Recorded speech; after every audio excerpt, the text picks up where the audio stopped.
our series on self-defense. Okay, let's get crazy. We'll do some gun disarming techniques. And as soon as I say that, there's a bunch of people that go, oh, bullshit, Calandra. You could never disarm a guy with a gun. Okay, go on YouTube. There's tons of videos of civilians just snatching guns out of people's hands. Okay, now, should you get fancy with these techniques? No, you get fancy, you're going to die. His trigger finger is faster. But there's some things we can do to make this situation come out good for us. Okay, so recent podcast with Stu Friedman. Suggest you watch it.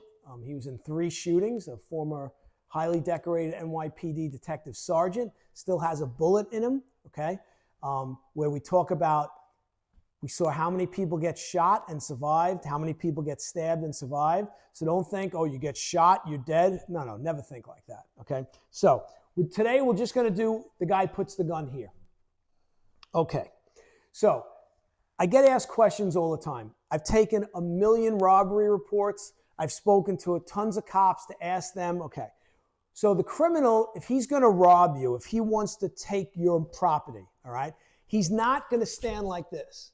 And the reason he doesn't stand like that, normally, of course there are exceptions to everyone, right, is because he thinks there's a cop around every corner.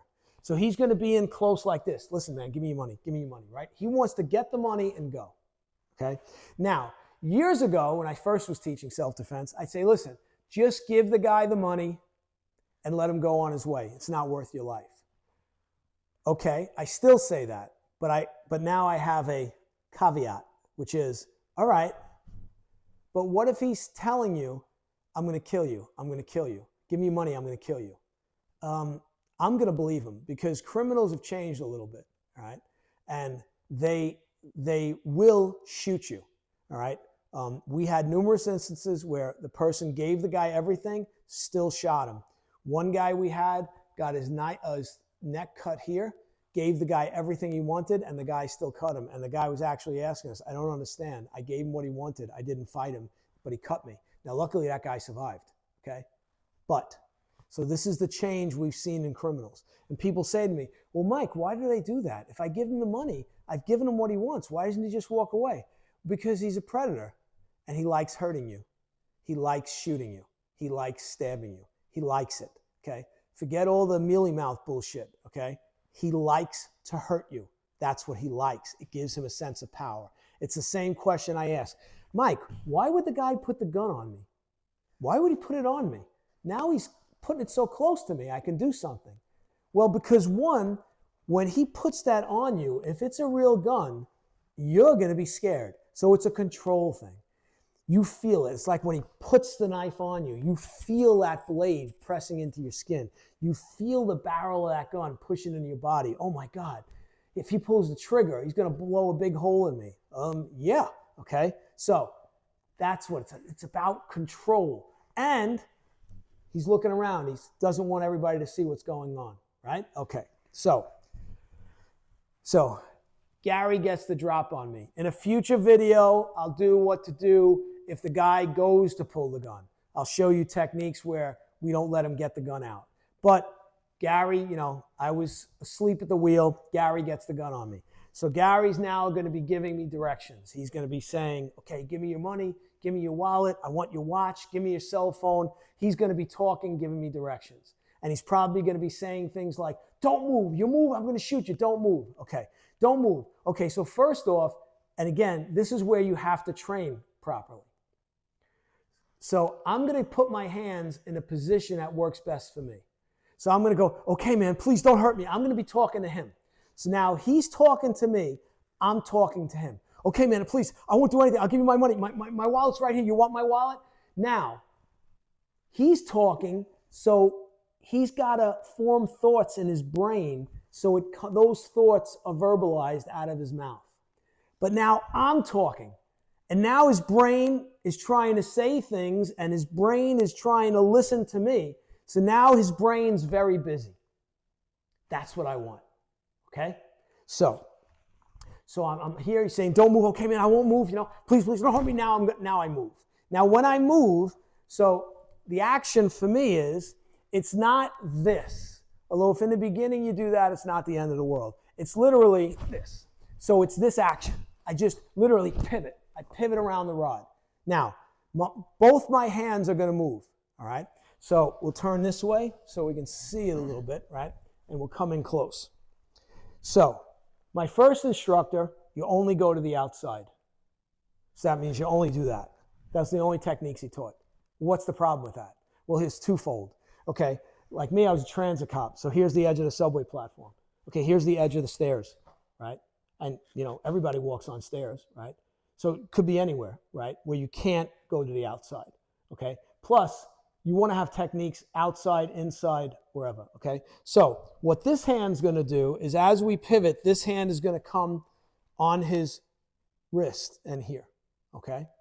What this hand is going to do is it's going to come up from underneath and we're going to catch the gun here, okay? And as we catch the gun, we're going to grab the gun.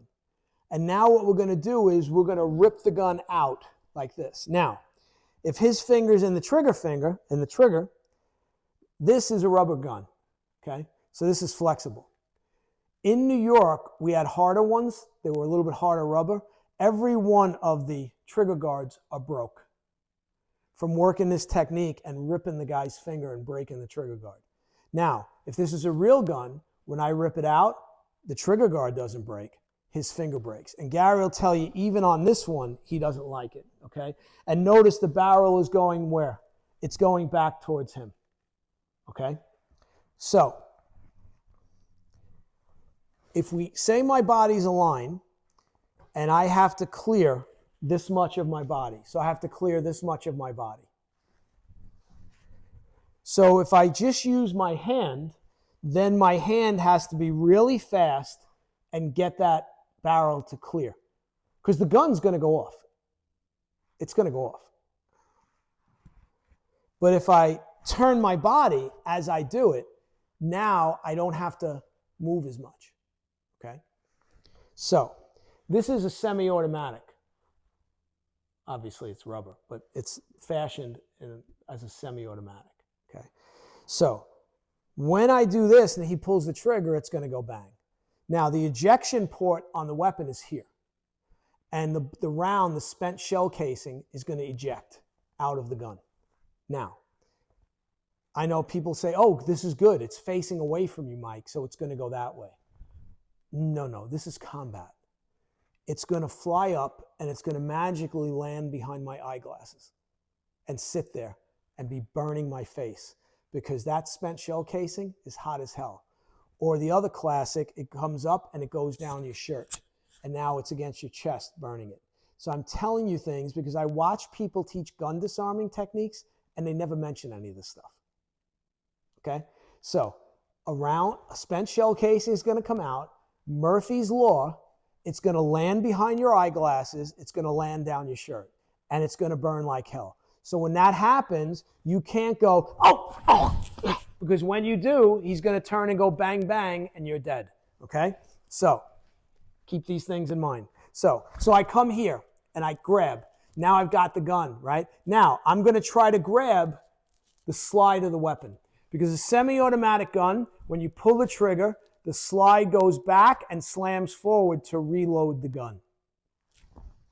So there's probably one in there already. So when I do this, bang, the gun goes off.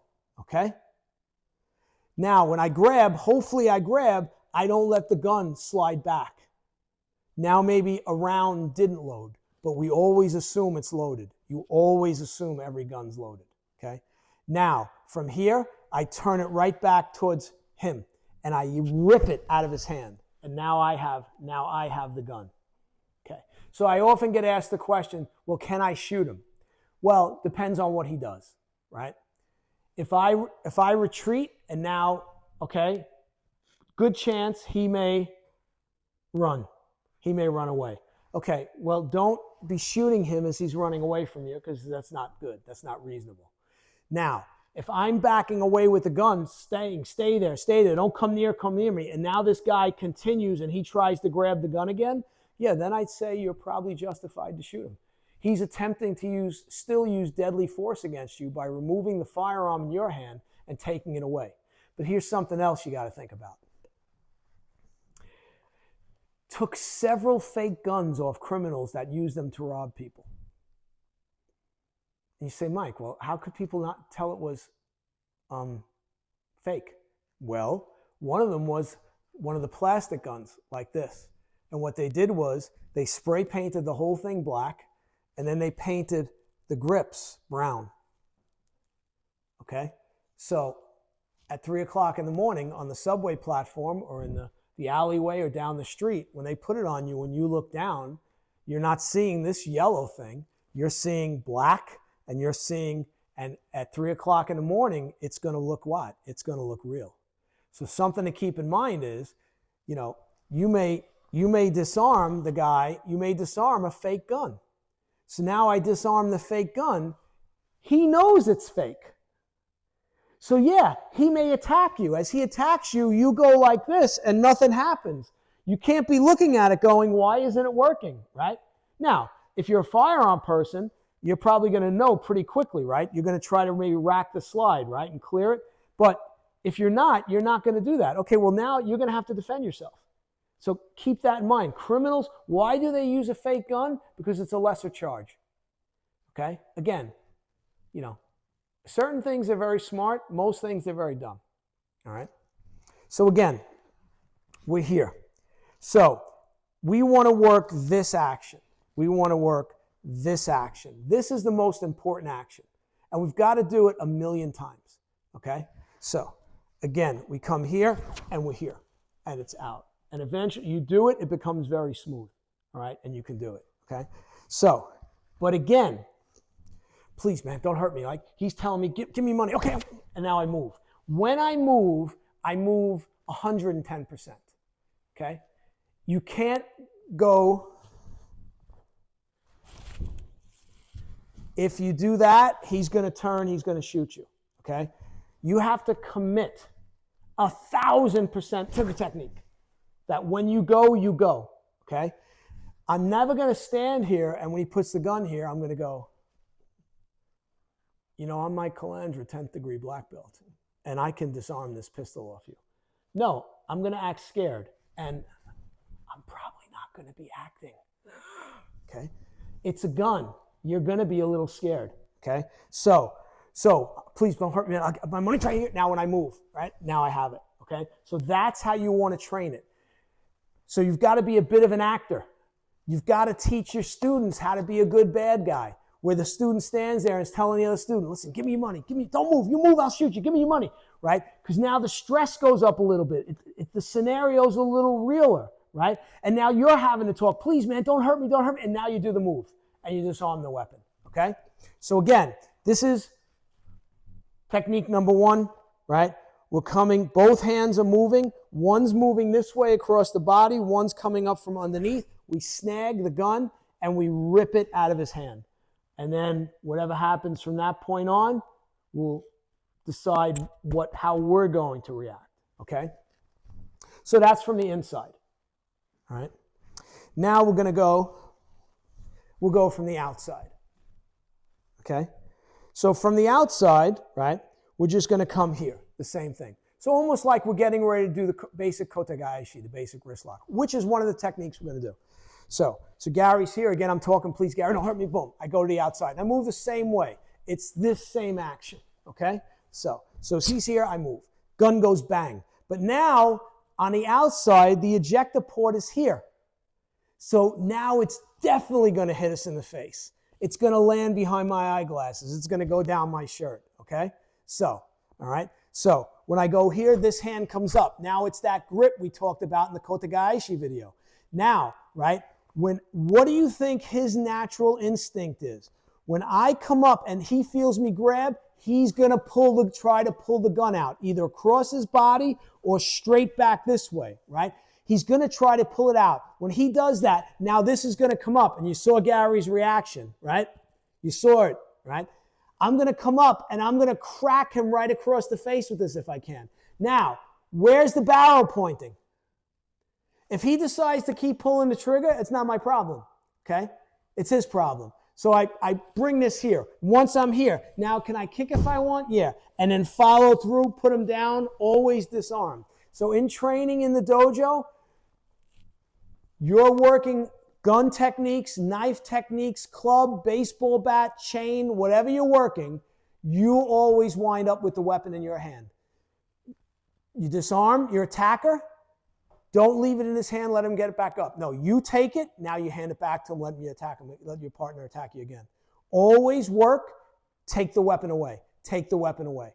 If you work that, that's what you'll do out there if it happens for real. And look, let's hope this never happens. Let's hope it never happens, but you never know. So again, same thing, I'm here, and I'm going to go here. And then this is going to come up at the same time. So again, eventually it's both hands come up very quickly. And again, you have to work this, okay? Now, we're literally going to bring it right towards him, okay? And follow through, and then might kick, right? Maybe not, and drive through. So let me tell you something else. I was on a TV show once, and if you blink, you miss me. But I had to do gun disarms in the background of a shot. And they gave me an old 45 that the barrel was plugged and there was no firing pin. And they showed you ahead of time. On a movie set, they show you 17 times that the gun is totally inoperable. And I was doing it with one of the other black belts from our dojo, and this is the technique I did. And I did this, and I went fast. And when I went fast, the gun went flying and literally just missed the two leads in the show that were filming the scene and went flying past them. So in the dojo, that doesn't happen a lot because we're not doing the techniques faster. And this is a little lighter than a real gun. So the real gun's heavy. So there's a good chance the gun may actually go flying out of his hand on this technique. Now, as police officers, we have a standard joke in New York. When a gun hits the floor, it grows legs, right? And you go to find it, and it's gone. Well, because someone picked it up and took it, right? So keep that in mind. The gun goes flying, you still have to be worried about that gun because maybe he has a friend that's going to pick it up, all right? So you may have to eliminate him, deal with him quicker, make sure he's no longer a threat, and then go try to safeguard that, all right? So again, from here, we're going to come here.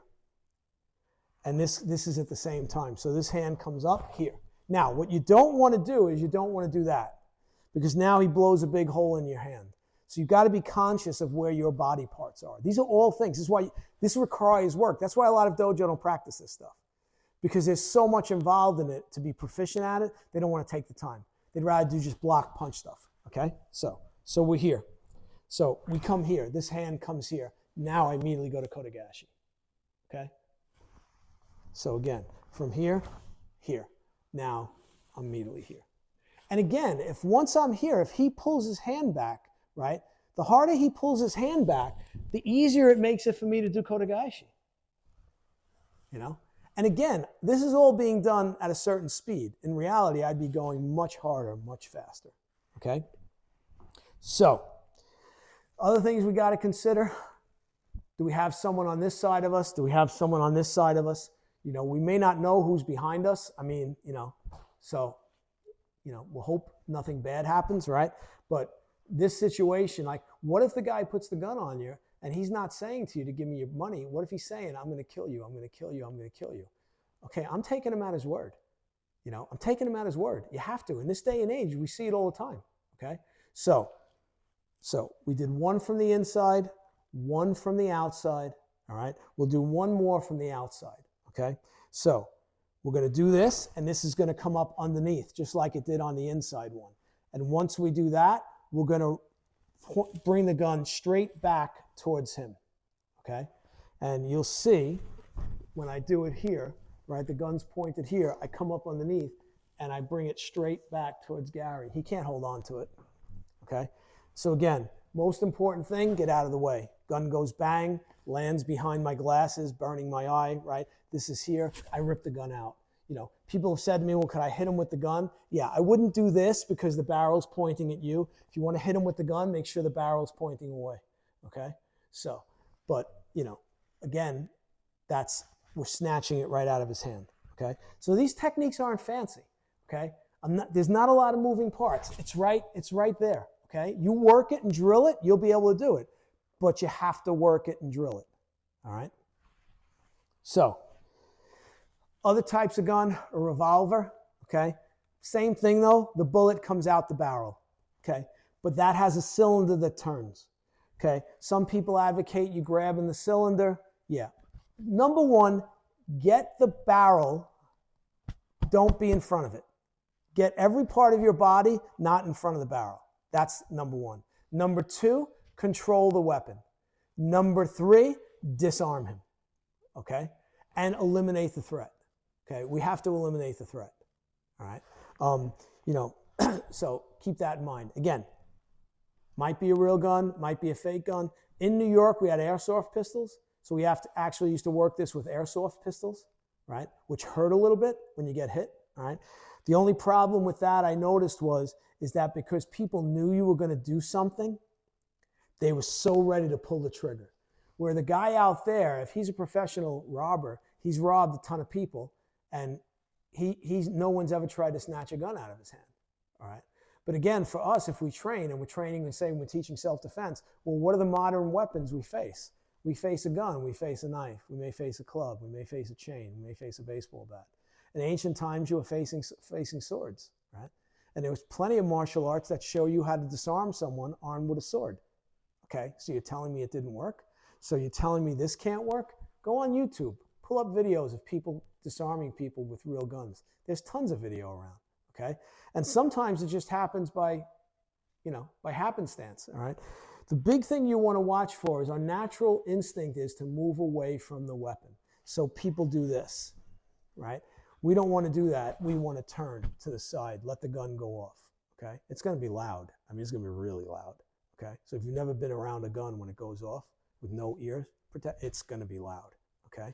So keep that in mind, all right? So again, he's going to be talking to you. He's got the gun on you. You're going to be talking to him, trying to confuse his brain. Whatever he's asking you to do, you're going to be agreeing to it 100%. I'll give you you move your hands a little bit. Now his eyes are a little distracted. He's going to be saying, don't move. Okay, man, I won't move, And then when you make your move 1,000%. 1,000%. Okay? So, sure there'll be a lot of comments on this one. All right? Again, hope you're never in this situation. But if you are, okay, you got to have some techniques for it. Because what if the guy is going to just kill you anyway?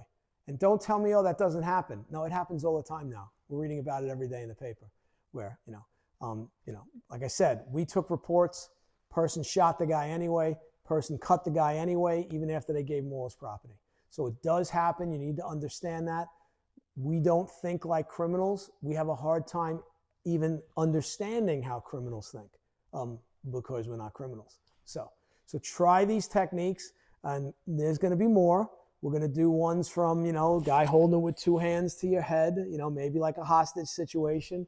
We're going to do one where the guy's got the gun on your back, okay? We'll do a bunch of different ones so we can see, and then we'll also do ones where he goes to draw the gun. The gun's in his waistband, he goes to draw it, and we stop him from doing that. So that'll be some other techniques will work. All right? Hope you enjoyed this one, and we'll see you in the next self-defense video.